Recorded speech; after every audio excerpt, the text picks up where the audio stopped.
When this act was updated and turned into the 2022 version, Section 71E was put in there, and it did not exist under duties and powers of the original act at all.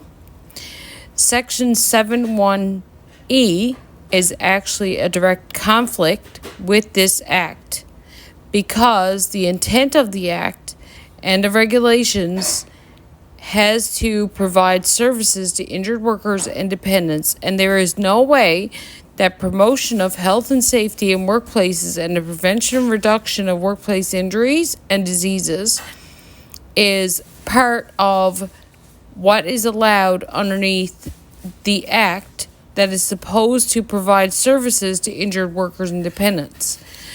Section 71E talks about before the injury happened and reducing injuries and workplace injuries or whatever diseases in the workplace. That is underneath the Occupational Health and Safety Act, which I've already said has been put into this act, but it should never have been put into this act because of Section 72B.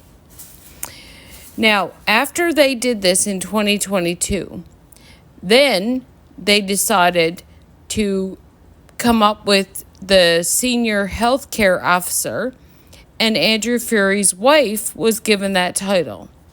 That title and the roles stems to more focus on health and safety in the workplaces and prevention and reduction of workplace injuries, which does not fall under the intent of the act to provide services to injured workers and dependents. So my thoughts and views on this right now is they are trying to say that Alison Furey's job is legal because under the duties and powers, Section 71E, she is actually promoting health and safety in workplaces and the prevention and reduction of workplace injuries and diseases.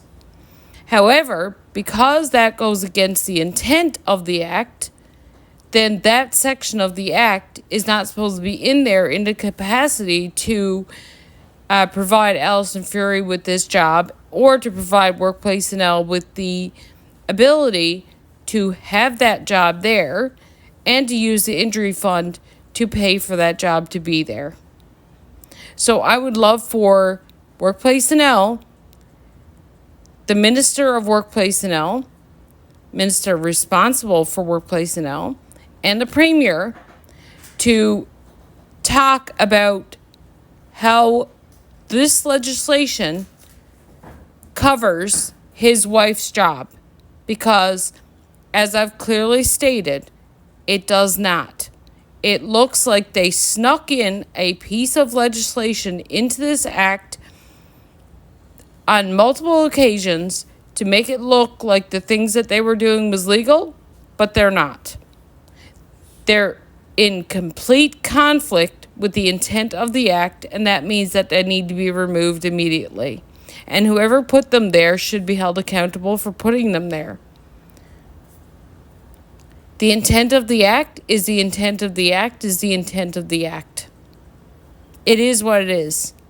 And no matter what you try to sneak in there, you're guilty of trying to change and manipulate what that act is intended for. And anyone who tries to do that should be held accountable through the court of law.